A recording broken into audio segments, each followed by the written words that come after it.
پھر ہم کسی کو دیکھتے ہیں جو کہ تالی بجاتے ہوئے آگے آ کر بولتی ہے کہ واو یہ کافی اچھا لیکچر تھا۔ سوچین اور پروفیسر پیچھے مڑ کر اس کی طرف دیکھتے ہیں تو وہ اور کوئی نہیں بلکہ وہ اینٹ گرل تھی، جو کہ آگے آتے ہوئے بولتی ہے کہ جیسے پروفیسر جی سے ایکسپیکٹ کیا تھا بالکل اسی طرح سے۔ اس اینٹ گرل کو دیکھ کر پروفیسر کا تو پارا ہائی ہو جاتا ہے، مگر وہ اینٹ گرل آگے آتے ہوئے بولتی ہے کہ واو ایکسپلوزیو ون پنچ، تو یہ تم ہو، تم ان کو ڈرا رہے ہو، مگر تمہیں بھی پتہ ہے یہ سب جھوٹ ہے۔ ہر موقع پر اپنے اسٹوڈنٹس کو لیکچر دینا گریٹ اپورچونٹی ہے تمہارے پاس، اور تم اس کا بہت اچھے سے استعمال بھی کر رہے ہو۔ وہ اینٹینا گل اور ہانزو بھی اسے دیکھ رہے تھے، اور وہ دوسرے اسٹوڈنٹ بھی کافی گھبرا رہے تھے اسے دیکھ کر اپنے اتنے پاس۔ پھر اچانک وہ اینٹ گرل اپنے پاس بیٹھے ہوئے ایک اسٹوڈنٹ کو پیچھے کچھ ٹینٹیکل سے مار کر دور پھینک دیتی ہے اور بولتی ہے کہ نفرت کرنا مجھ سے سیکھو، ایسے کیے جاتے ہیں نفرت۔ جس کو دیکھ کر تو سوچن کی سٹی بٹی گل ہو جاتی ہے اور بولتا ہے کیا یہ ہوا ہے، سب اتنی جلدی کیسے ہو گیا ہے۔ ہانزو تو ڈارک اٹیک کرنے کے لیے اس پر آگے بڑھتا ہے۔ اینٹینا گل پیچھے سے آواز دیتی ہے مگر ہانزو پہلے ہی آگے آ چکا تھا۔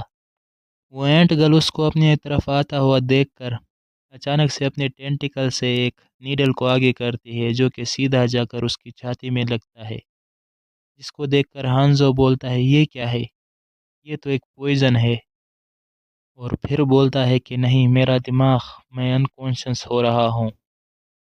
مگر اتنے میں ہی وہ اینٹ گرل اس کو پکڑ لیتی ہے اور بولتی ہے کہ گھبراؤ نہیں، اور پیچھے سے وہ اینٹینا گرل بس دیکھ کر چلانے کے علاوہ کچھ اور نہیں کر سکتی تھی۔ اور وہ اینٹ گرل ہانزو سے بولتی ہے کہ تم اس پیرالائز ہونے کی وجہ سے اور کوئی پین محسوس نہیں کر سکو گے، تو گھبراؤ نہیں۔ یہ سب سوچن دیکھ کر بولتا ہے کہ کیا یہاں آخر چل کیا رہا ہے، کیا یہ اس اسکول کی ایک ممبر نہیں ہے؟ اور پھر سوچن کو دیکھ کر بولتی ہے کہ میں نے پہلے ہی اسے ایک اسٹوڈنٹ کھانے کے لیے دے دیا تھا، مگر وہ بول رہا تھا کہ مجھے اور چاہیے مجھے۔ یہ اور چاہیے والی بات سن کر سوچن کو ایک جھٹکا لگ جاتا ہے اور بولتا ہے کیا یہ وہی تو نہیں ہے؟ اتنے میں ہی پروفیسر کی چھاتی میں کوئی اپنا ٹینٹیکل گھسا کر چھید کر دیتا ہے۔ سوچن یہ سب اپنی آنکھوں کے سامنے دیکھ کر بولتا ہے کہ یہ تو میں پہلے بھی محسوس کر چکا ہوں، اور وہ اینٹینا گرل پروفیسر کا نام چلاتی ہے زور سے، اور سوچن بولتا ہے کہ میں وہ پہلے جیسا ڈر محسوس کر سکتا ہوں جسے میں نے پیچھے چھوڑ دیا تھا، اور میں نے یہ سب پہلے بھی ہوتے ہوئے دیکھا تھا، اور یہ سب کرنے والا تم تھے اور ابھی بھی تم ہی ہو۔ یہ سب پروفیسر کو دیکھتے ہوئے سوچن اپنے دماغ میں سوچ رہا تھا کیونکہ وہ کچھ بولنے کی حالت میں نہیں تھا اس وقت۔ اور پھر ہم اس مینٹس مین کا ایک بہت ہی ڈینجرس لک دیکھتے ہیں، اور پھر سوچن کی طرف وہ آگے بڑھ کر بولتا ہے کہ ڈریگن فلائی تو تم یہاں پر ہو۔ سوچن اس کو دیکھ کر بہت زیادہ ہی ڈر گیا ہوتا ہے اور سوچتا ہے کہ یہ فیلنگ، یہ ڈر میں نے پہلے بھی محسوس کیا ہے جب تم نے تھیٹر میں سب کو مار دیا تھا۔ اینٹینا گرل بھی اس کو دیکھ کر ٹوٹلی شوک ہو گئی ہوتی ہے اور بولتی ہے کہ میں نے تو اس کو انڈر گراؤنڈ فیسلٹی میں بند کر دیا تھا، پھر یہ یہاں کیسے آیا؟ لیکن اس سے بھی امپورٹنٹ بات یہ ہے کہ جب میں اس کو لے کر گئی تھی تب وہ ایسا نہیں تھا، اب یہ کمپلیٹلی کوئی اور ہی لگتا ہے، ٹوٹلی چینج ہو گیا ہے۔ یہ تو کیا ایسا ہو سکتا ہے اس نے کسی کو کھانے کے بعد اپنی انرجی ریکور کر لی ہو؟ پھر پیچھے سے وہ اینٹ گرل اس مینٹس مین سے بولتی ہے کہ بس کرو، ابھی کے لیے اتنا کافی ہے، یہ تمہارے ناشتے کے لیے کافی ہونا چاہیے، تو ابھی کے لیے یہاں سے چلو۔ جس پر وہ مینٹس مین بولتا ہے کہ کافی وقت ہو گیا ہے جہاں میں نے اپنی ایسی اسٹرینتھ یوز نہیں کی تھی، اسی لیے میں تھوڑا زیادہ ہی ایکسائٹمنٹ میں چلا گیا تھا۔ پھر جاتے ہوئے وہ اینٹ گرل پروفیسر سے بولتی ہے کہ ابھی کے لیے ٹھیک ہے ہم جا رہے ہیں، اتنا کافی ہوگا، تو اپنا دھیان رکھنا، ہمیں کافی لمبا سفر طے کرنا ہے، لیکن ہم دوبارہ ضرور ملیں گے۔ اور پھر مارکس اٹھا کر بولتی ہے کہ ہم ضرور ہی ملیں گے، اس میں کوئی شک نہیں۔ یہ سب سن کر اس اینٹینا گرل کا کنٹرول کھو جاتا ہے اور وہ بولتی ہے کہ تم وہیں رکو، مگر وہ پروفیسر اس کا ہاتھ پکڑ لیتا ہے اور بولتا ہے رکو تم۔ پروفیسر جی اس اینٹینا گرل سے بولتے ہیں کہ ان کو چھوڑو، وہ لوگ کافی خطرناک ہیں اور تم بھی بنا پرمیشن کے باہر کسی سے فائٹ نہیں کر سکتی۔ میں نے ابھی فیسلٹی کو کانٹیکٹ کیا ہے، باقی کا وہ سنبھال لیں گے، تمہیں اپنی سیفٹی کا دھیان رکھنا چاہیے۔ وہ اینٹینا گرل چلا کر بولتے ہیں کہ نہیں، ابھی فارمیلٹیز کو پورا کرنے کا ٹائم نہیں ہے، ابھی بہت لیٹ ہو چکا ہے۔ اگر ہم نے زیادہ لیٹ کیا یا سوچنے میں زیادہ وقت لیا تو وہ لوگ ہانزو کو، جس پر پروفیسر بولتا ہے کہ رولز ہوتے ہیں اس اکیڈمی کے لیے، تو تمہیں رولز کو فالو کرنا ہوگا۔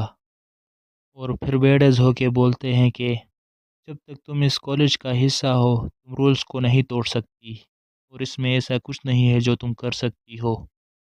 وہ لوگ آپس میں ایسی بات کر ہی رہے تھے کہ اچانک ان کے اوپر سے سوچن اڑ کر جاتا ہے۔ وہ لوگ بھی سوچن کو اوپر دیکھتے ہیں، جس پر سوچن بولتا ہے کہ پہلے تم نے کہا تھا کہ اگر میں ہار گیا تو مجھے ایکسپیل کر دیا جائے گا اس کالج سے، تو اس کا مطلب یہ ہے کہ مجھے اور ان اسٹوپٹ رول کو فالو نہیں کرنا ہوگا، تو میں جا رہا انزو کے لیے۔ جس پر وہ دونوں بولتے ہیں رکو سوچن، تم ایسا نہیں کر سکتے اکیلے۔ لیکن سوچن کہاں ان کی بات ماننے والا تھا، وہ جاتے ہوئے سوچتا ہے کہ میں وہاں ہل نہیں سکتا تھا کیونکہ مجھے بہت زیادہ ڈر لگا تھا اس مینٹس مین سے، اسی لیے میں کچھ کر نہیں پایا ہانزو کو بچانے کے لیے اور ان کو جانے دیا۔ اور پھر ہانزو کے بارے میں سوچ کر بولتا ہے کہ ویسے وہ تھوڑا رف ہے، مگر وہ سب سے پہلا بندہ ہے جو میرے پاس خود سے آیا میرا دوست بننے کے لیے، تو میں اسے چھوڑ نہیں سکتا ایسے ہی۔ اور اپنے کمپاؤنڈ آئیز کو اوپن کر کے بولتا ہے کہ یہ سب اس لیے ہوا، وہ ہانزو کو اس لیے لے کر چلے گئے کیونکہ میں بہت زیادہ کمزور ہوں اور کچھ کر نہیں پایا، تو اسی لیے مجھے اسے واپس لانا ہوگا۔ سوچن نے ان مینٹس مین اور اس اینٹ گرل کو جاتے ہوئے دیکھ لیا تھا، مگر ہمارا سین شفٹ ہوتا ہے اور ہم اس پروفیسر اور اینٹینا گرل کو دیکھتے ہیں جہاں پر پروفیسر سوچ رہا تھا وہ بیوقوف، کیا میں نے اسے شروع میں ہی نہیں بتایا تھا کہ ہمیں کیسے اڑنا چاہیے اور فائٹ کیسی کرنی ہوگی؟ اس بڑی دنیا میں تم اکیلے شکاری نہیں ہو، یہاں تک کہ ایسے کچھ چیزیں ہیں جو تم سے بھی زیادہ اسٹرانگ ہوگی اور تمہارا ہی شکار کر سکتی ہے۔ تو اسی لیے میں اپنے فرسٹ لیسن میں یہ بتا رہا تھا کہ تمہیں بھاگنا کیسے ہے اگر تمہارا کوئی ایسے دشمن سے سامنا ہو جسے تم ہرا نہیں سکتے، مگر وہ اتنا بھی نہیں سمجھ سکا وہ بیوقوف۔ اور سب سے بڑی بات یہ ہے کہ یہ جو ڈریگن فلائی ہے اس کا شکار مینٹس ہی کرتے ہیں، اور پھر ہم ایک مینٹس کو دیکھتے ہیں جس نے ایک ڈریگن فلائی کو پکڑا ہوتا ہے۔ پھر ہمارا سین شفٹ ہوتا ہے اور ہم اس مینٹس مین کو دیکھتے ہیں جہاں وہ پیچھے دیکھ کر ہنس کر بولتا ہے کہ یہ اٹیک کافی اچھا تھا، مگر تمہارے لیے بہت برا ہوا کہ تم پکڑے گئے، یہ سب اس لیے کیونکہ میں تمہیں اسمیل کر سکتا ہوں۔ اور مینٹس مین اٹیک کے لیے تیار ہوتا ہے اور سوچن بھی اس کے قریب پہنچ گیا تھا۔ تو اسی کے ساتھ ہمارا یہ چیپٹر یہیں ختم ہوتا ہے، تو ملتے ہیں نیکسٹ چیپٹر میں، تب تک کے لیے گڈ بائے۔